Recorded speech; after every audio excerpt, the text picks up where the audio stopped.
안녕하세요. 금요일 비탐성에 오신 빛의 성도님들을 진심으로 환영합니다.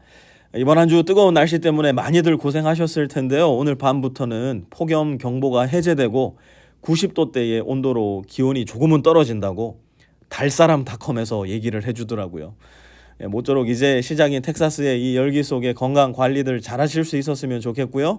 바닷속에 빠진 요나의 말씀이 바다를 가지 못하는 가봤자 갈베스톤인 저와 여러분에게 조금이나마 시원한 말씀으로 다가올 수 있었으면 좋겠습니다. 우리 같이 기도하고 말씀 공부 시작하겠습니다. 하나님, 이번 한 주도 뜨거운 날씨 속에서 각자의 자리와 환경에서 수고하고 애쓰며 살아온 모든 주님의 자녀들에게 한없는 위로와 힘으로 시원한 은혜의 담비로 함께하여 주십시오. 이 뜨거운 날씨 속에서도 주님을 향한 시선을 놓치지 않고 더 또렷하고 분명하게 주님만 바라보며 살아가는 우리 모든 빛의 성도들 다 되게 하여 주십시오. 예수님의 이름으로 기도합니다. 아멘. 오늘은 요나서 1장 17절 한 절의 말씀 같이 공부해 볼 텐데요. 먼저 17절 말씀 우리 한 목소리로 같이 읽어보겠습니다. 시작. 주님께서는 큰 물고기 한 마리를 마련하여 두셨다가 요나를 삼키게 하셨다. 요나는 사흘 밤낮을 그 물고기 뱃속에서 지냈다. 아멘. 많은 사람들이 요나의 이야기를 동화다라고 생각하는 이유가 바로 오늘 말씀에 있습니다. 다시 한번 17절 보시면요. 주님께서는 큰 물고기 한 마리를 마련하여 두셨다가 요나를 삼키게 하셨다. 우리 교회에도 저를 포함해서 낚시 좋아하시는 분들 여러 계신데요. 이 물고기 있지 않습니까? 물고기는 사람이 이렇게 낚시로 건져 올려야 되는 거지. 그래서 우리가 물고기를 먹어야지.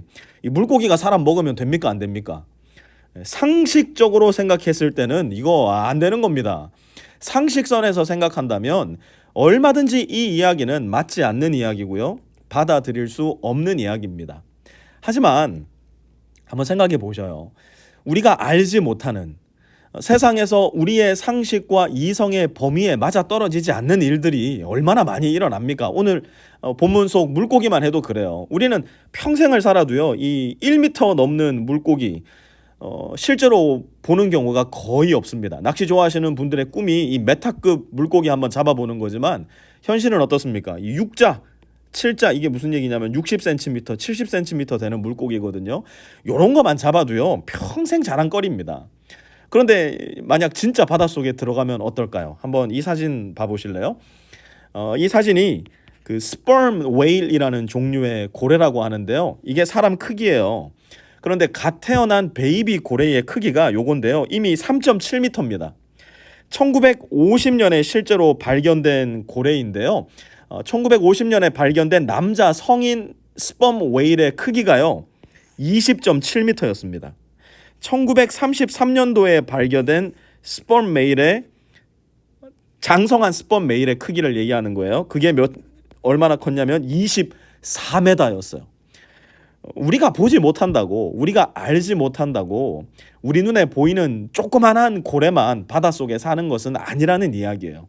이것은 단순히 바닷속에만 해당되는 이야기는 아닌데요. 한번 우주로 가볼까요? 우주로 한번 가보면요. 우리 태양계에서 가장 큰 행성이 뭡니까? 네, 태양이에요. 요게 태양이라고 지금 생각하고 계신 분들 많이 계실 텐데요. 우리의 시야를 좀 더 멀리 두고 우리 은하 밖으로 나가면 어떻게 될까요? 우주에는요, 태양보다 큰 행성들이 수두룩 빽빽이라고 합니다. 지금까지 발견된 태양보다 더 큰 행성들의 크기가 여기에 이렇게 놓여져 있는데요. 여기에서 태양이 어디 있냐면요. 태양 여기 있어요. 여기. 요게 태양입니다. 요 점 크기가 태양이고요. 태양보다 이만큼 큰 별들이 우주에는 많다는 겁니다. 여러분 이게 믿어지세요? 이게 받아들여지세요? 그런데 이것이 천문학자들이 최첨단 과학의 이기를 사용해서 지금까지 발견한 연구와 관찰의 과학적 결과입니다. 이런 모든 것들을 만드신 분이 하나님이라면 요나 하나 삼킬 큰 물고기 한 마리를 만드는 것이 뭐 그리 어려운 일이겠으며 뭐 그리 대단한 일이겠냔 말이에요. 오히려 이걸 믿지 못하는 우리의 다치고 제한된 지성과 경험이 그래서 난 내가 못 보는 거, 내가 이해 못하는 거 못 받아들이겠다 고집하는 것이 오히려 더 초라하고 유치한 거 아니겠어요? 역사적 사실로 돌아가서 본다면 혹시 여러분들 이거 읽어보셨거나 들어보신 분들 계실 거예요. 유대인 고대사라는 아주 유명한 책이 있습니다. 요세푸스라는 사람이 쓴 책인데요. 요세푸스는 요나의 행적을 자신의 책 유대인 고대사에 제법 자세하게 기록을 했습니다. 요나는 그저 이야기책의 큰 고래 그림과 함께 나오는 동화 속 이야기의 주인공이 아니라 오늘날까지도 유대인들의 역사에 관한 사실을 확인할 때 가장 널리 인용되는, 가장 널리 참조되는 책 유대인 고대사에 기록된 역사 속 인물입니다. 더 나아가 만약 요나가 고래의 뱃속에서 사흘 밤낮을 머물러 있지 않았더라면 예수님도 요나에 관한 말씀을 하셨을 리가 없었는데요. 마태복음 12장 40절 말씀 보시면요. 같이 한번 읽어봤으면 좋겠습니다. 같이 읽어봅니다. 시작.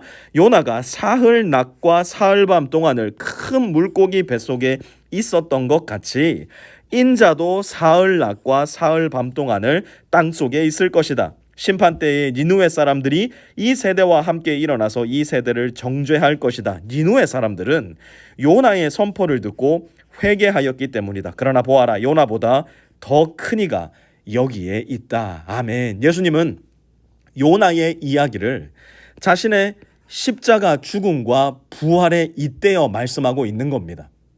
요나는 역사적으로 존재했던 인물이었음을 예수님은 인정하고 계시는 거예요. 그러므로 만약 우리가 예수님의 십자가 죽으심과 부활을 믿는 사람들이라면 오늘 본문 말씀도 믿음으로 받아들일 수 있어야 합니다.